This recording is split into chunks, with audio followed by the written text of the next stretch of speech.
Buenas noches y bienvenidos un día más a América Directo, el programa que habla de lo que está pasando al otro lado del Atlántico y también de lo que está pasando aquí en la madre patria.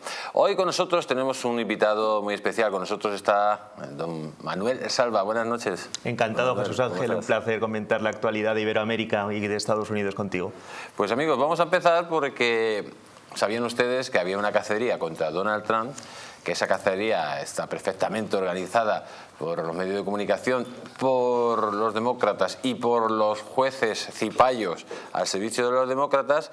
¿Y qué es lo que pretenden? Pues lógicamente que el señor Trump no se pueda presentar a las siguientes elecciones, a las de 2024, después del escándalo que dio la momia en el 2020 y de la forma que ganó.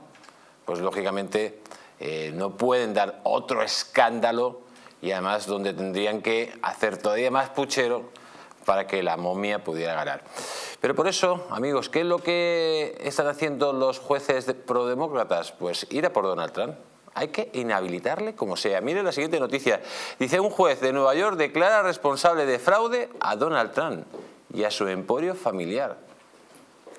Se trata de un caso civil que será juzgado la semana próxima y que se suma a los 4 grandes imputaciones que pesan sobre el candidato republicano a la reelección en 2024. Increíble, ¿no? Pues para hablar de esto, amigos, vamos a ponernos en contacto directamente con Maybor Petit, que está en Nueva York. Buenas noches, Maybor, ¿cómo estás? Muy buenas noches, un gran saludo desde acá, desde la Gran Manzana. Continúa la cacería a Donald Trump. Ahora con este nuevo caso, ¿crees que al final los demócratas y los jueces cipayos de los demócratas directamente van a poder obtener esta pieza de caza mayor? Mira, pareciera que el sistema, el establishment está reunido y trabajando para ello.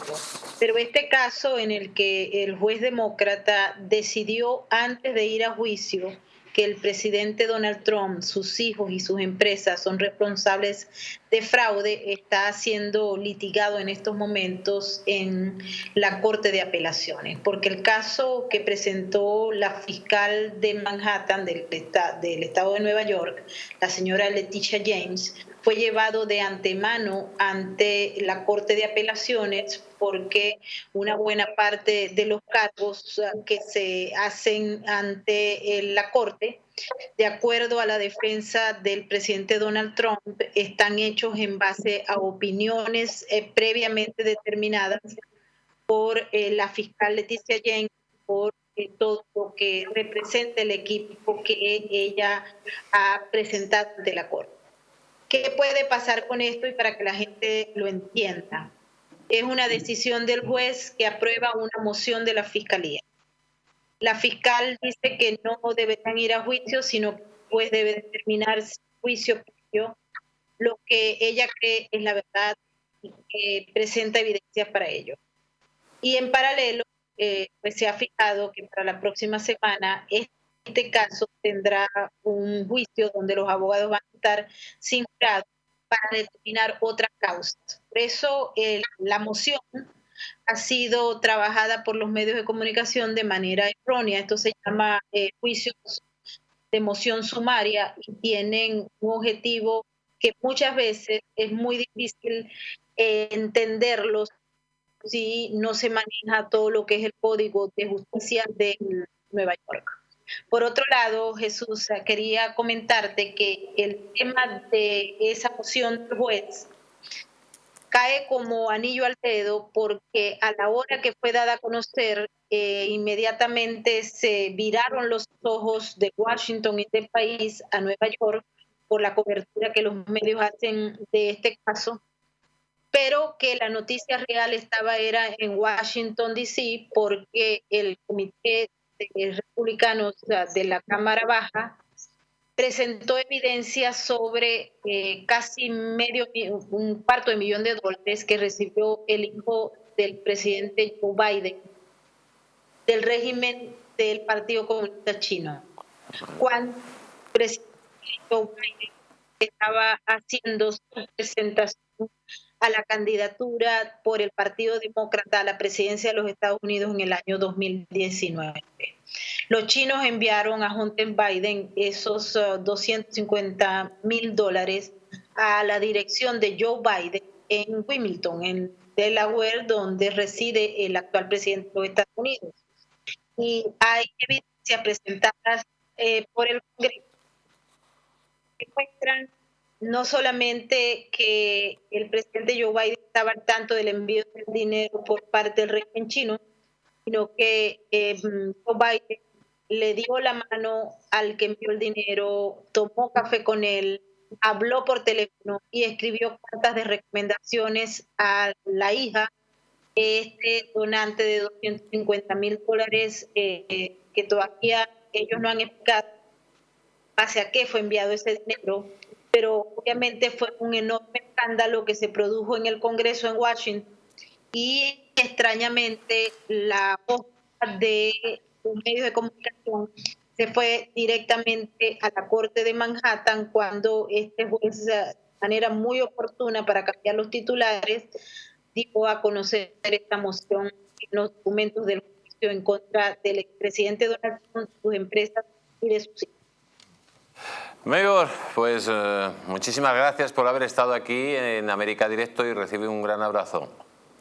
Igualmente para ti, Jesús. Es increíble, don Manuel, en el sentido de que estamos hablando de... Se va a empezar a investigar que el hijo del presidente del gobierno ha recibido dinero para una campaña electoral y directamente cambian el foco de la información, lo llevan a Nueva York por un caso civil muchísimo menor, que lógicamente no es nada comparado a que el hijo del presidente haya recibido dinero de forma ilegal de una potencia extranjera, encima comunista, y que eso haya servido para la financiación ilegal del Partido Demócrata. Estamos en un mundo donde da lo mismo lo que hagan unos, que al final siempre el foco está en el grano de arena de otros. Bueno, será increíble, pero no nos puede sorprender para nada, porque lo hemos visto en los últimos años, tanto en Estados Unidos como también aquí en España, con situaciones no similares, pero sí que para desviar el foco en todos los sentidos. Yo, como votante además en Estados Unidos, que sabes, nací en Miami, pues estoy profundamente preocupado porque tenemos ahora un año y medio muy emocionante también, que vamos a ver por el lado republicano qué candidatos pueden presentarse a las primarias. Todo el mundo sabe que Donald Trump es el favorito y todas las encuestas lo marcan así, pero si nos hicieron fraude una vez, ¿qué podrán hacer en la segunda ocasión? O sea, es lo que más nos preocupa. ¿Podrán o no podrán? Pues amigos, la verdad que las encuestas están favoreciendo al señor Trump de forma muy alarmante para el Partido Demócrata. Miren lo que dice la siguiente noticia. Dice: una encuesta sitúa a Trump 10 puntos por encima de Biden para las elecciones del 2024. Donald Trump partiría con una amplia ventaja sobre Joseph Biden de cara a las próximas elecciones presidenciales en Estados Unidos, previstas para noviembre del 2024. Al menos eso es lo que refleja una encuesta publicada el domingo por el Washington Post y el ABC News. Según los resultados, el expresidente tiene una ventaja de 10 puntos porcentuales sobre el actual inquilino de la Casa Blanca, cuestionado a nivel interno por la inflación al alza, su gestión de la crisis migratoria y el apoyo prestado a Ucrania en el marco de la invasión rusa, que levanta ampollas en el sector más radical de los republicanos. Pues vamos a ver, yo no creo que si empiezan las elecciones la momia contra Trump con 10 puntos de ventaja, la momia, sin utilizar el puchero, sea capaz de remontar esto. Pero claro, ahí ya luego interviene que si el señor Soros, que si el nuevo orden mundial, que si toda la fuerza mediática para tapar chanchullos y cosas parecidas. Bueno, ya veremos, ¿no? Ya veremos lo que pasa, pero que empiecen unas elecciones y empiece con 10 puntos de ventaja, o sea, nadie ha levantado 10 puntos de ventaja en Estados Unidos. Pero bueno, luego se puede ir la luz a las 4 de la mañana, pueden llegar sacas de correos, o pueden votar los muertos, o pueden votar en un estado y en otro, y claro, hacemos un tutum revolutum, luego montamos un show en el Congreso, pero Jesús, y sale todo sentado en todas las televisiones, y el malo es Donald Trump. Acuérdate, hace 4 años que la diferencia no eran de 10 puntos, pero también era muy grande. Sí. Y además, yo esa campaña además la viví en plenitud, estuve en prácticamente todos los actos que se hicieron en el sur de la Florida, incluso estuve en Washington cubriendo el día de las elecciones, también con vosotros. Sí, estuviste aquí. Y bueno, estuviste allí lo único informando que aquí. Vi, además de, obviamente, en Washington, todo el movimiento del Black Lives Matter, que fue una noche dantesca y horripilante, cómo se estaban moviendo todos esos bajos fondos del Partido Demócrata, pero en los actos políticos previos a esas elecciones, en los únicos en los que había gente eran los del Partido Republicano. Y ahora está sucediendo lo mismo. Estuve en Estados Unidos la semana pasada y se podía ver en muchas casas carteles de Trump apoyando por el 2024, y ninguno, ni muchísimo menos. Y es que además los que dicen que aquí en las encuestas que van a votar a Biden, yo es que no conozco a nadie que en su sano juicio lo pueda hacer, y locos conocemos a alguno, pero tampoco. Pero es que además, Jesús, y ya fuera de bromas, si en los medios de comunicación tienen los pocos escrúpulos de ocultar todas las meteduras de pata, todas las imágenes en las que se ve al presidente Biden, que no está en muchas situaciones, pues se puede decir de esa manera tan directa, bien en sus cabales, bien en su todo tema motriz y mental, que no pueden hacer. Pues ya. Y gracias a programas como este que se pueden denunciar ese tipo de situaciones. Pues vamos a ver un vídeo directamente del señor Biden, porque ya nos ha metido la noticia el señor Salva directamente en este programa de American Directo. Dice: el nuevo despiste de Biden no le da la mano al presidente brasileño Lula. Véanle, amigos, véanle.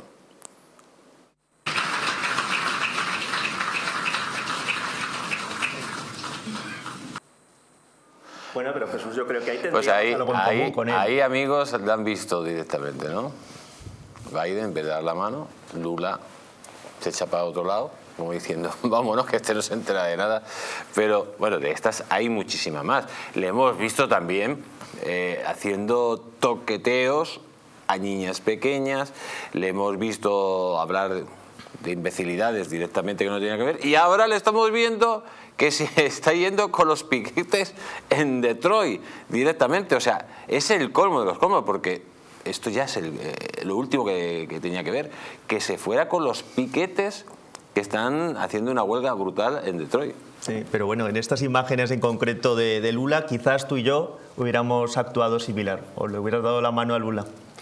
Digo, que por lo menos ha hecho algo coherente, sin querer. No, hombre, yo creo que le daría la mano por protocolo y cortesía, porque si ya perdemos el control. Te lo digo en broma, Jesús, pero dentro de todas las meteduras de pata que hace dentro de lo malo no estuvo tan mal.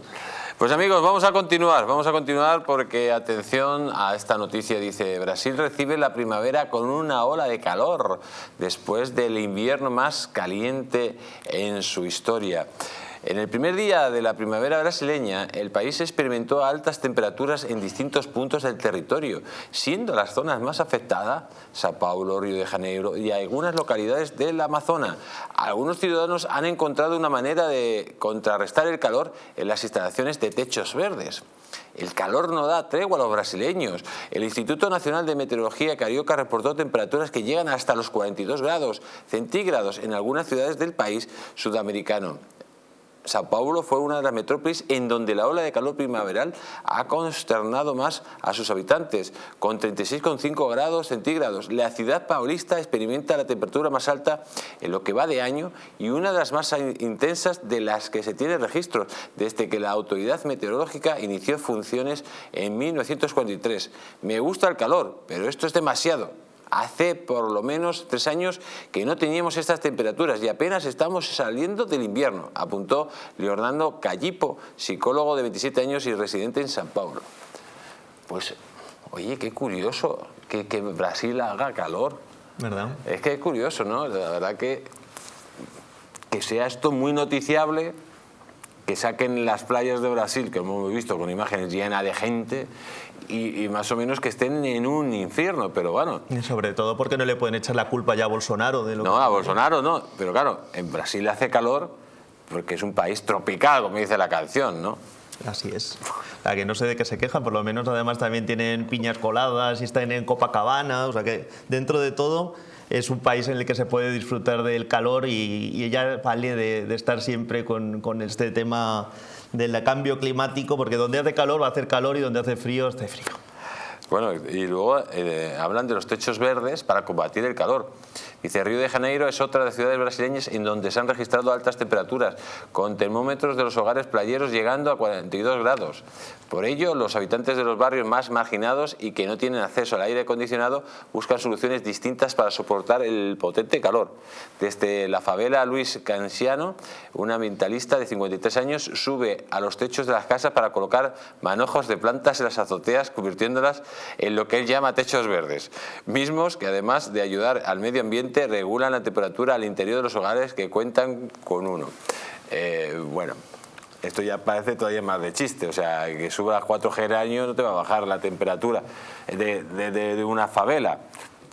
Para hacer un techo verde tienes que hacer una composición, digamos, una estructura y poner ahí pues unas cantidades de verde que verdaderamente contrarresten la entrada de calor. Pero una favela que tiene una estructura de un ladrillo, de una rasilla, ahí entra todo el calor. Hablando de favelas y siendo que vuelve otra vez el presidente Lula a dirigir el país brasileño, es que por lo menos empiece a solucionar ese problema que siempre ha tenido Brasil y que los brasileños que tienen pocos recursos tengan una vivienda en condiciones y una vivienda digna, que es lo verdaderamente importante. Pues vamos a continuar, amigos, vamos a continuar con esta noticia porque nos vamos de Brasil, nos vamos a Argentina y tenemos que hablar de Milei, lógicamente, está revolucionando el país. Pero lógicamente la llegada de Milei hace que determinadas castas pues tengan miedo de que llegue Milei, sobre todo los productores audiovisuales, esos que viven muy bien a costa de las subvenciones y esos que no quieren ver lo que pasa en Argentina mientras tengan pues un buen coche, vivan en una organización privada y encima lleven 14 escoltas. Entonces el pueblo no le importa y ellos pues lógicamente van a seguir defendiendo su cortijito.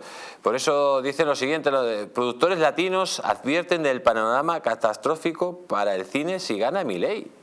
Los productores de filme La Práctica, una coproducción internacional en la que colaboran Chile, Argentina, Portugal y Alemania, han manifestado hoy su temor a las repercusiones que pueden tener para el cine latino que el candidato Javier Milei gane las elecciones en Argentina. Decía ultraderechista. Ojo, y esto es una noticia que sale de la COPE. Es increíble. Esto es increíble, o sea, lo importante que es que Argentina salga de la miseria o que puedan hacer coproducciones internacionales con alemanes, chilenos y peruanos. Es que esa es la pregunta. Ahora mismo Argentina, sus dirigentes son dirigentes válidos para llevar al país. Señor Salva, es que yo ya sé que no le gusta mucho Milei, pero habrá que probar otras cosas, porque lo que tenemos hasta ahora, aparte de que es una dictadura infame, está dirigida por una banda de mangantes que tiene al pueblo comiendo pues directamente las basuras. No, a mí personalmente no es que no me guste en plenitud, sino que me da una serie de cautelas que habrá que ver con el tiempo si no es así, pero hemos hablado antes de comenzar el programa que lo que costó salir del peronismo, del kirchnerismo, y tuvimos 4 años de Macri, que es lo más parecido al Partido Popular en Argentina, que no sirvió para nada. Entonces sí que es cierto que Argentina necesita un cambio urgente y necesario y que la única persona que parece que va a poder hacerlo es él. Entonces yo espero que gane estas elecciones, pero con cautela, porque no hay más que ver que no es una persona que tenga reacciones muy normales, ¿no? Entonces... Pero claro, Argentina es verdad que no tienes que estar un poco loco para poder meterte ahí dentro de esa mafia, dentro de esa pocilga que ha convertido la casta política argentina pues a un país, de los países más ricos del mundo. Porque si no tienes ese toque de locura, pues lógicamente ni se te ocurre meterte ahí. Milei vive muy bien, es un reconocido economista y lo que está haciendo es meterse en un lío cuando tiene la vida resuelta. Ojo, y es que la vida de Milei corre peligro. No, por supuesto, con toda esta chusma, porque estos son delincuentes profesionales, forman parte del crimen organizado, de ese gran cártel de Puebla, y lo que dicen, Milei, ¿por qué es de ultraderecha? Porque sea liberal. O sea, es que la ultraderecha está en contra totalmente del liberalismo. Es que ya no sé cómo los periodistas ni siquiera tienen los conocimientos mínimos de política para poder titular o denominar a un político de ultraderecha, de ultraizquierda o de centro. Claro, aquí tenemos a los comunistas más rancios y casposos totalitarios y dicen que son de izquierda, casi de centro. Pero eso sucede en todos los países, porque todo lo que se sale del sistema lo llaman de ultraderecha. A Bukele también le llaman de ultraderecha y desconozco lo que puede tener de ultraderecha. Bueno, Bukele viene de la ultraizquierda. Podemos estar más de acuerdo, ¿no?, en determinadas posturas que tiene, pero de ultraderecha no es, porque además ha estado tanto en el FMLN. Exactamente. Pues vamos a continuar, porque no nos vamos de Argentina. Porque, ojo, para vencer a Milei, pues los peronistas, los que han expoliado a Argentina, pues recurren a asesores de Biden y Lula para desbancar a Milei. Atención a esto, porque ya están viendo las orejas del lobo, ven que Milei es el máximo favorito para ganar las elecciones, si no le dan un puchero. ¿Y esos asesores son Indra o hay alguien más además? Pues puede ser Indra, puede ser el mismo que asesoró en las elecciones de Brasil y ganó Lula de la forma que ganó, o el que ganó eso, o sea, en Estados Unidos, si ¿no? Es más Mati. Casualmente son en los dos sitios donde hay un presunto cambio en las elecciones, ¿no?, después de todo lo que indicaban las encuestas. Así que, viendo cómo es Argentina y que tú también lo conoces perfectamente, habría que preocuparse de lo que pueda suceder allí, sobre todo también de la compra de votos y de la manipulación que puede haber en ciertos pueblos. Ya hubo, en las primarias ya hubo pucherazo contra Milei, o sea, se sabe perfectamente, y ahora seguramente que intenten darle un pucherazo y que quede todo como siempre ganan estos tipos. Petro saca el 51% y gana. Lula saca el 51% y gana. El Castillo, lo mismo. Igual, en Estados Unidos mismo. Es que ya tiene base que tengamos que comparar Estados Unidos con Iberoamérica. No, bueno, es que, en resultados electorales, ¿no? Es que yo creo que el sistema electoral de Estados Unidos es casi más corrupto que el resto de Hispanoamérica. Y lo vimos en esas elecciones, ¿no?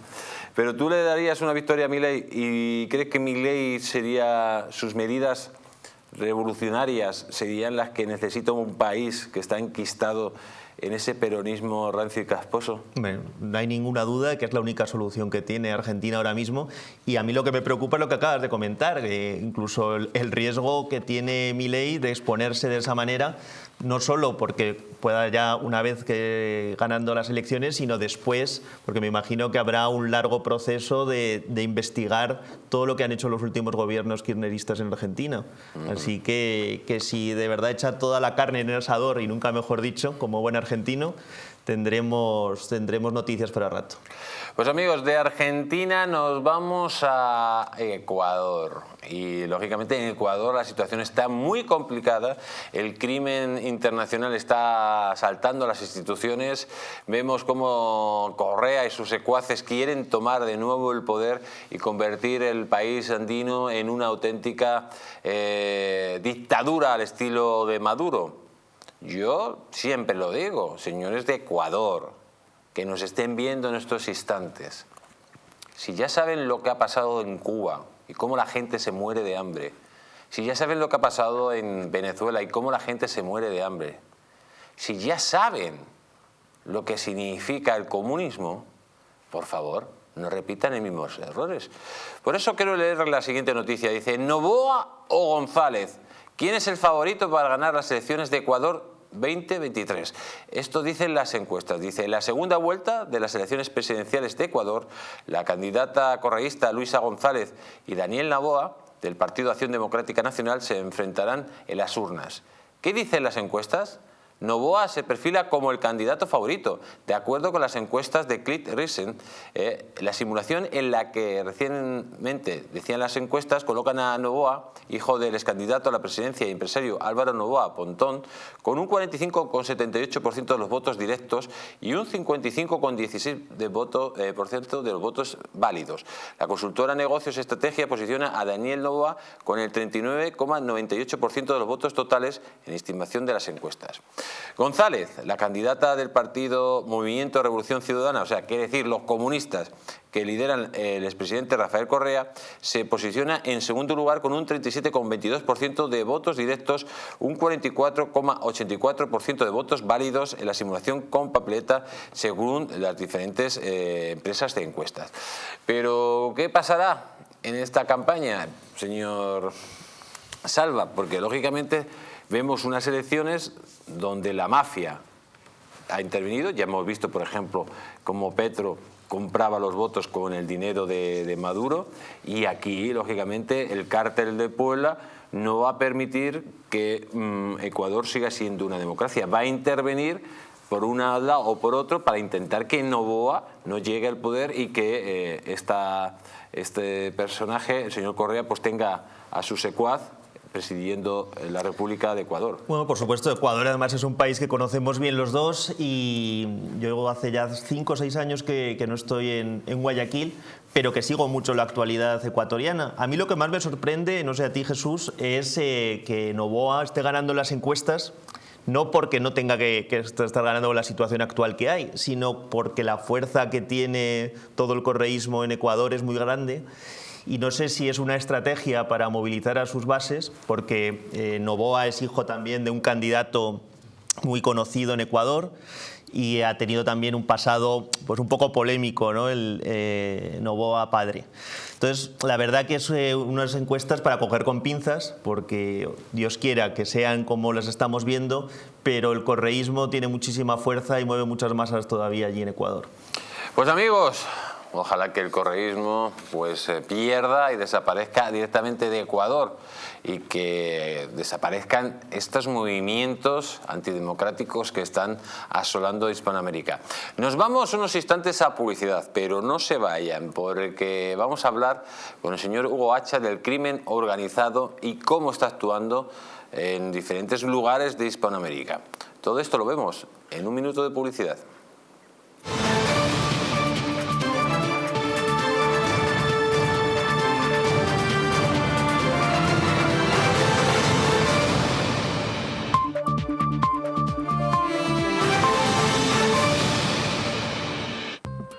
¿Quieres proteger tu sistema inmunitario de la gripe, COVID y otras enfermedades?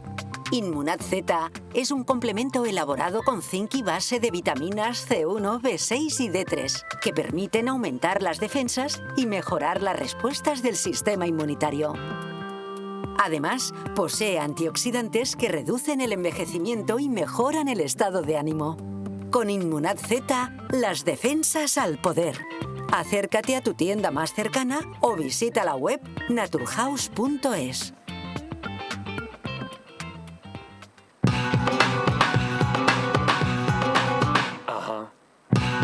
Alexandra DV te descubre la moda que te hace sentir orgulloso de tener sangre española.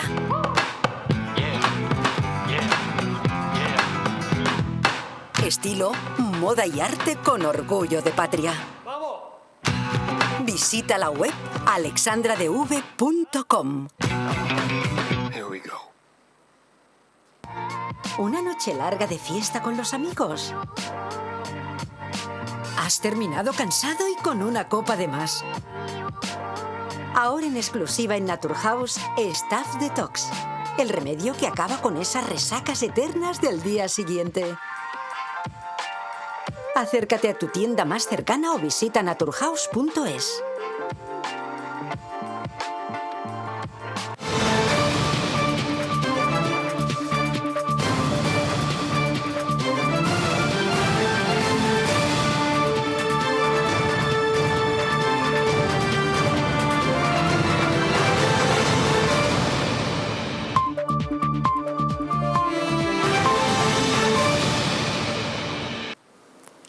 Continuamos aquí en América Directo y vamos a continuar con una noticia que nos lleva directamente a El Salvador. Dice lo siguiente, dice: la Unión Europea observará las elecciones del 2024 en El Salvador y pide poner fin al estado de excepción. Atención a esta noticia, amigos. Es cierto que Bukele está, digamos, excediéndose con el estado de excepción, pero también es cierto que la única forma de acabar con las maras es así. Salvador era una pocilga y ahora Salvador se respira, se ha convertido en uno de los países más seguros del mundo y ahora lógicamente van a empezar a venir inversiones para el tema del turismo, empresas. ¿Por qué? Porque es un país seguro. Si Bukele no lo hace así, es imposible acabar con las maras. Si Bukele no actúa así, es imposible acabar con las maras. Ahora, luego viene la segunda fase. Bukele va a ser capaz, una vez que solucione todo eso, acabar con los estados de emergencia y que haya una democracia pues normal después de acabar con esa gentuza. Eso es lo que tenemos que ver ahora y es el reto y lo que nos tiene que demostrar el señor Bukele, y de lo que los que somos amantes de la democracia y los derechos humanos es lo que estamos a la expectativa hasta el último minuto, porque realmente a día de hoy pues hay que tomar medidas drásticas. El Salvador yo lo pude conocer en el 2017, estuve en 2 ocasiones, es un país en el que no podías dar 2 pasos por la calle, todo tenías que ir con seguridad, con escolta, en zonas vigiladas y realmente... Y seguro que solo habría algunos sitios donde podrías estar. Sí, pocos centros comerciales que los hacían ya al aire libre para que tuvieras la sensación de estar en una ciudad, pero obviamente estabas en un búnker protegido. Entonces, realmente en esa situación de homicidios, que eran los más altos del mundo, si no se toman medidas drásticas como un estado de excepción y encarcelar a todos los que tengan relación con grupos de narcotráfico y de maras, es imposible. Pero ya han pasado 4 años, la situación es otra y toca ver qué sucede y cómo va liberando poco a poco ese espacio. Yo incluso tengo amigos que están en Estados Unidos que están llevando ya inversiones a El Salvador y de hecho antes de las Navidades se va a celebrar Miss Universo, que siempre se ha celebrado por ejemplo en Miami, se va a celebrar en El Salvador. ¿Quién lo hubiera imaginado, no? Nadie. Nadie. O sea, nadie hace meses. O sea, que es realmente sí que es digno de aplaudir, hay que tener un reconocimiento hacia este señor, pero todos los que tenemos esa cautela está ahora en estos meses en los que demostrará si de verdad es un demócrata. Bueno, de momento está venciendo a las maras y para que haya una democracia, lógicamente hay que acabar con terminar de raíz con el virus que tenía El Salvador. Claro, que es un cáncer. Además, de hecho, en El Salvador ha gobernado tanto los comunistas como partidos de derecha, que es Arena, que ha gobernado también muchos años en El Salvador y no ha podido solucionar ese problema tan grave que ha tenido El Salvador durante los últimos 60 años.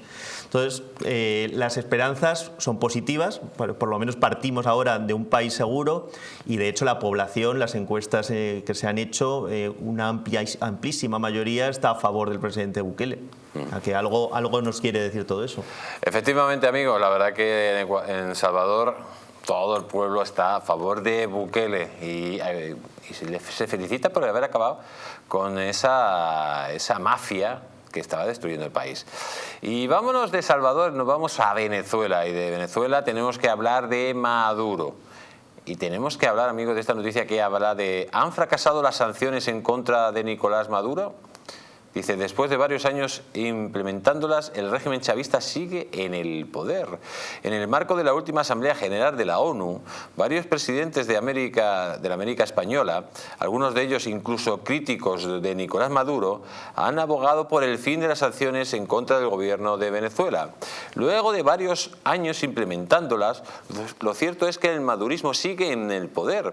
En consecuencia, valdría la pena preguntarse si las sanciones realmente están siendo un mecanismo de presión efectivo en contra del régimen de Venezuela en última instancia, lo que obliga lo que tendría que obligar es abandonar el poder al sátrapa que está en Venezuela.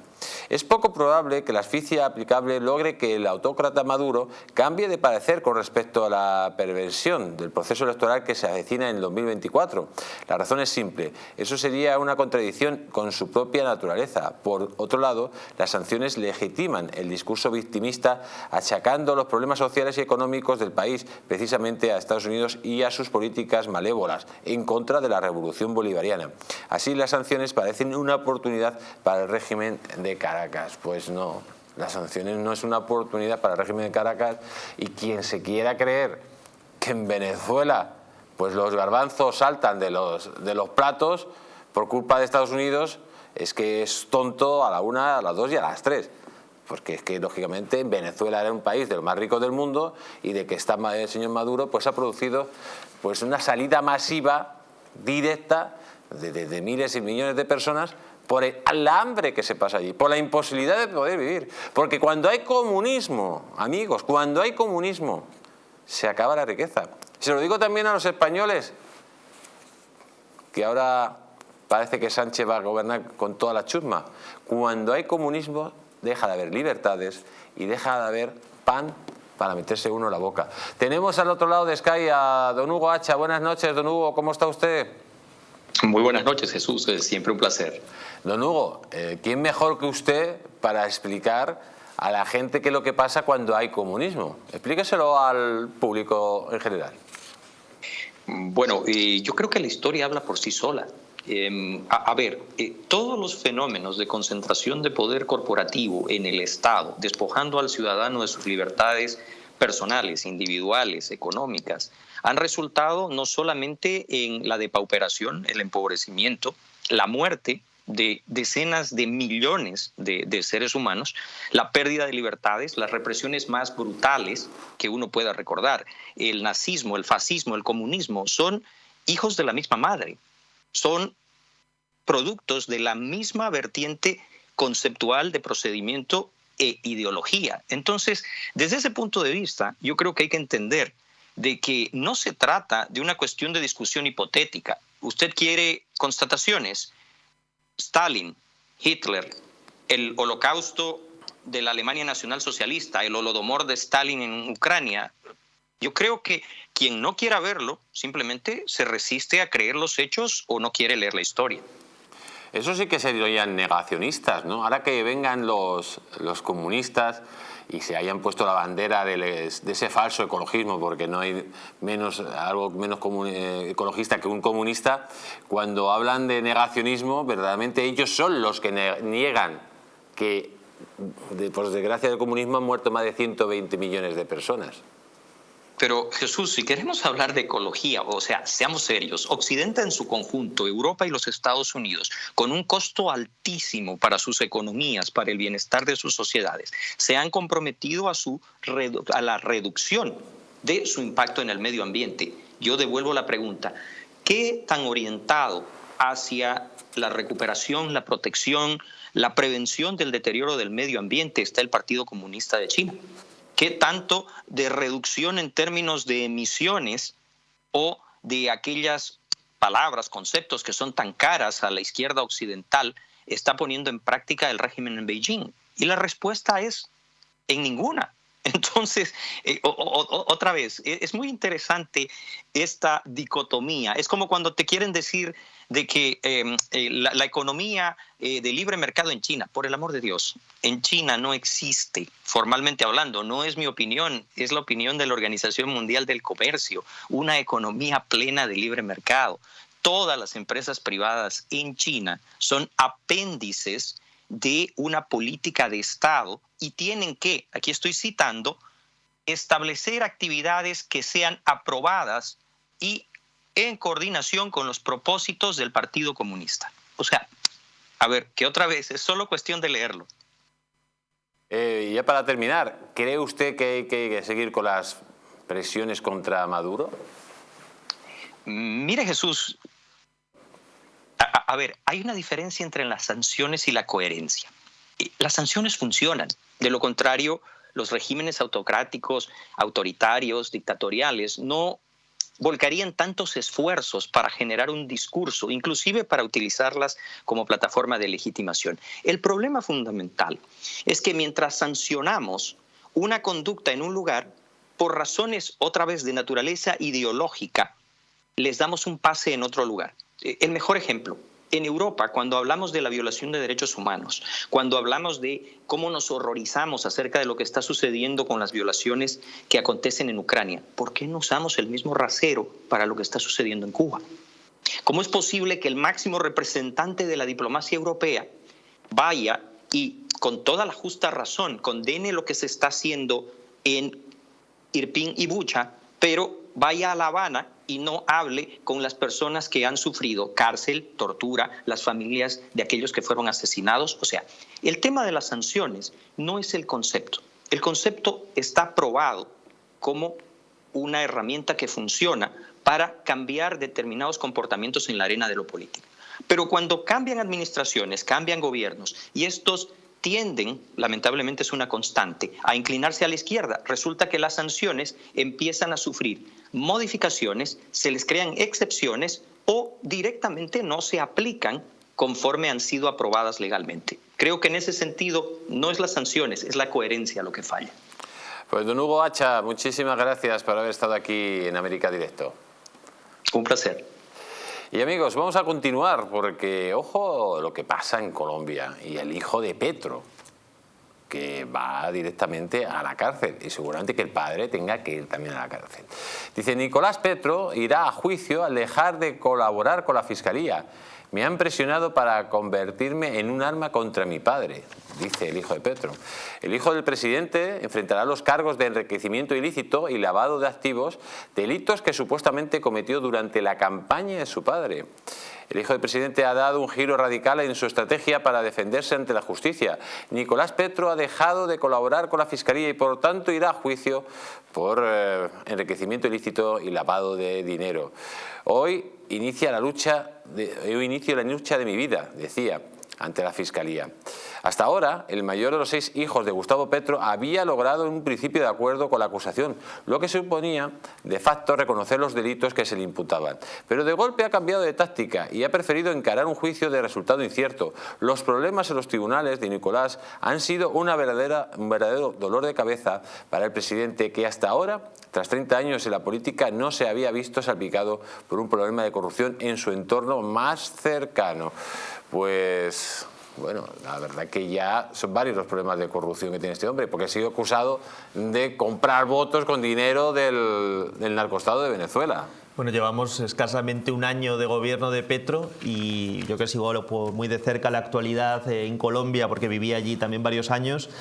La verdad que preocupa, pero es que es lo que estamos hablando siempre. Suceden, salen noticias, pero no pasa nada. Y se mira para otro lado y se sigue sucediendo. A mí lo que sí que me da tranquilidad es dentro de nuestros países iberoamericanos es la justicia colombiana, que por lo menos hasta el momento sí que es una de las más sanas de Iberoamérica. Y veremos qué sucede. Hasta las cifras que tengo yo de este lavado de dinero en campaña son $250.000, que dentro de lo que se mueve en este tipo de campañas electorales tampoco es una cantidad muy grande y no creo que tenga una pena muy alta. Habrá que estudiarlo y ver lo que pide la Fiscalía, pero no es una cantidad muy alta lo que se ha descubierto por lo menos hasta el momento. Pues vamos a continuar, amigos, vamos a continuar y vamos a ver lo que ha sucedido directamente en Washington, en la embajada de Washington de Cuba, porque dice Cuba que denuncia un ataque terrorista con cóctel molotov contra su embajada en Washington. Dice, el gobierno de la isla culpa a los grupos anticubanos del atentado, que ocurre solo horas después del regreso del presidente Miguel Díaz-Canel a La Habana desde Nueva York. El gobierno de Cuba calificó el pasado domingo el ataque terrorista, el lanzamiento de 2 cócteles molotov contra su embajada en Washington, aunque según las primeras informaciones no hubo daños personales. La embajada de Cuba en Estados Unidos fue objeto de un ataque terrorista, dijo el canciller cubano Bruno Rodríguez en su cuenta X, antes Twitter. El ataque se produce unas horas después de que Miguel Díaz-Canel regresara a La Habana tras haber pasado toda la semana en Nueva York, donde asistió a la Asamblea General de Naciones Unidas y mantuvo mantuvo una intensa actividad diplomática como presidente pro tempore del G77 más China. El grupo celebró su cumbre anual la pasada semana en Cuba, con la presencia de representantes de 116 países y 12 entidades multilaterales, entre ellos el secretario general de la ONU, Antonio Gutiérrez. Pues estamos hablando de lo mismo, señor Salva. Es increíble que Antonio Gutiérrez se reúna en La Habana con el señor Canel. Es increíble que de las instituciones internacionales, desde la Unión Europea, desde la ONU, desde todos los lados, estén dándole a este gobierno, digamos, esa autoridad que no tiene que tener. Porque el gobierno de Cuba, el actual, ha cometido un genocidio directamente contra su población, que la está matando de hambre. Y lo sigue cometiendo. Y sin embargo aquí es un blanqueo constante ante estos caníbales democráticos. No, lo que es una vergüenza, Jesús, y yo lo he vivido en primera persona, porque como nací en Miami y soy asesor además de varias asociaciones contra el castrismo y en favor de los derechos humanos en Cuba. Lo que es una vergüenza es que haya embajada de Cuba en Estados Unidos, que fue lo último que nos dejó Obama en sus últimos meses de gobierno, restablecer la embajada que había en Estados Unidos y que antes era una oficina de intereses que simplemente pues había pues las mínimas comunicaciones diplomáticas. Y a raíz de haber esa embajada cubana en Estados Unidos, pues también tienen, como no puede ser de otra manera, todo un dispositivo diplomático allí que, como sabes, el castrismo usa para el espionaje y para hacer lobby entre todas las embajadas del mundo que se centran en Estados Unidos. Y eso es lo grave de verdad. Y habrá que ver si esta situación del supuesto atentado es cierta o no, si está usada para acusar a Estados Unidos de distintas formas contra la democracia supuesta en Cuba y hacerse ellos un punto a favor. Pero lo que prometió Cuba, o Díaz-Canel, cuando se reunió con Obama en sus últimos meses de mandato, no es que no se haya cumplido, es que todavía la represión en Cuba es incluso mayor y siguen llegando balsas de inmigrantes cubanos a Estados Unidos, a Miami, buscando libertad. Y eso es lo que tenemos que denunciar aquí, no este supuesto sabotaje, o si es verdad que es un atentado, pues las autoridades americanas estoy por seguro que quedarán con todas las pistas para detenerlo. Pues vamos a conectar con nuestro alcalde de cabecera, el señor Aliaga. Buenas noches, querido alcalde. Buenas noches, Jesús. ¿Cómo estás? Muy amable. Muchas gracias por la oportunidad.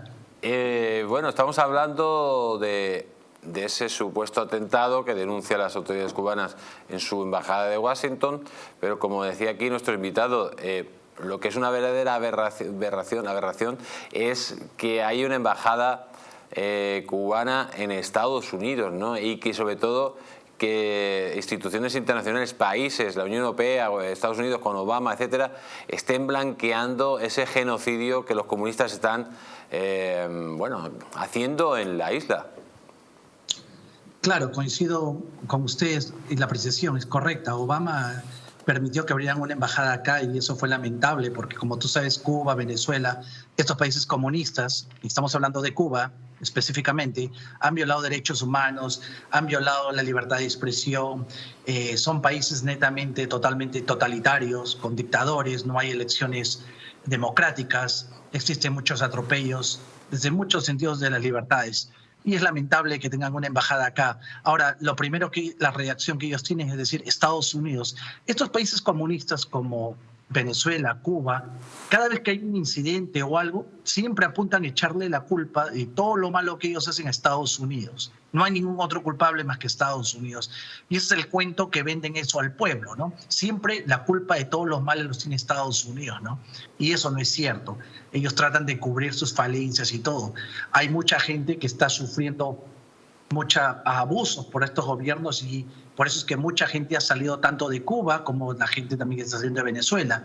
Y esa gente tiene tendencia a reaccionar de esa manera por todo lo que vienen sufriendo. Hay que saber también que desde los años 50 para adelante la gente en Cuba vive oprimida, sin oportunidades. Entonces, cuando vienen a países como Europa, Estados Unidos, y ven la cantidad de oportunidades y cómo otros países se manejan, ellos ven que su país está en total atraso y no hay oportunidad para nadie. Y muchas generaciones que han acabado totalmente destruidas sin ver otra realidad que existe, que es algo mucho mejor, ¿no? Don José, ¿usted cree que algún día se acabará con esa dictadura brutal y asesina de Cuba. ¿Y cuáles serían las fórmulas? Por medio de movimientos, ha habido movimientos, la gente se ha rebelado, pero la policía secreta en Cuba es muy poderosa y su represión ha sido brutal. ¿Habría que hacer algún tipo de intervención internacional para acabar con ese genocidio? Bueno, yo tengo fe que sí, en algún momento va a tener que cambiar. Yo creo que los organismos internacionales deberían tener mano más dura y más fuerte. Actualmente con la administración de Biden no lo veo que sea así, porque Biden es la continuación de Obama. Obviamente ellos lo ven desde un punto de vista favorable o amigable. Yo creo que con un gobierno de republicano derecha que quiera hacer las cosas bien y tomando en cuenta los organismos internacionales que quieran ejercer y poner reglas duras ahí, yo creo que sí. Pero eso estamos hablando si es que hay que esperar a ver qué sucede en las próximas elecciones acá en Estados Unidos. Como tú sabes, Donald Trump puso mano fuerte a todo este genocidio, a toda esta... digo genocidio porque lo ha habido en el tiempo de Castro y después de los hermanos Castro y ahora que está continuando con Miguel Díaz-Canel. Yo creo que sí, yo tengo esperanza que sí, pero no es algo que va a ser muy cercano, pero yo veo con mucho optimismo el futuro que esto de Cuba tiene que cambiar porque...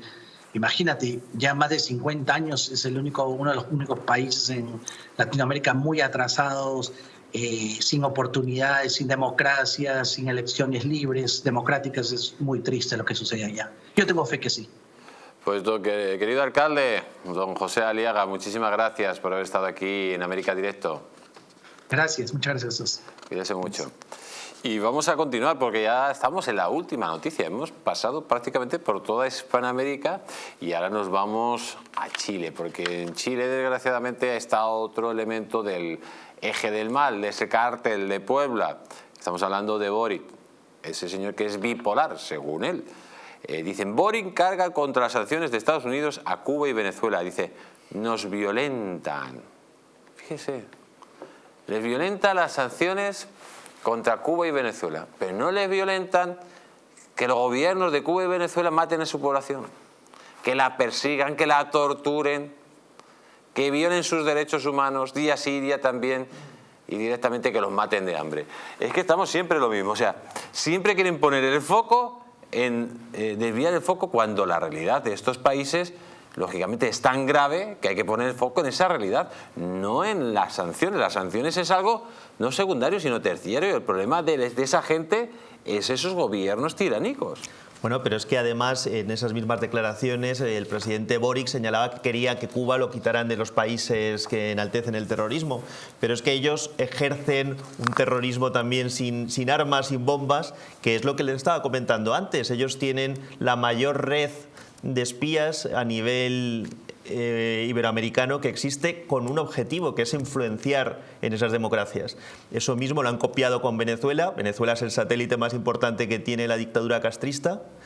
Y a través de Venezuela... Lo que es una vergüenza es que Venezuela se haya convertido en una colonia de Cuba directamente. Bueno, o sea, de hecho están entrenados por todos los dispositivos militares castristas que se desplazaron ya a principios de los gobiernos de Chávez. Bueno, dicen que Chávez, que fue asesinado por el gobierno cubano porque digamos que le parecía mejor un tonto útil como el sacamantecas de Maduro, bien controladito por el gobierno de Cuba y por La Habana. O sea, y eso hay muchísimos indicios de que haya sido así. Pero bueno, al final estamos hablando de cómo nos hemos dejado. Aquí en España vamos por el mismo camino. Al final un gobierno bolivariano está dentro ya de la Moncloa con comunistas, con golpistas, con separatistas y con todo. ¿Y aprendieron? ¿Dónde aprendieron todo el germen de Podemos? En Venezuela. ¿De dónde viene todo lo que se inició en Venezuela? Del castrismo.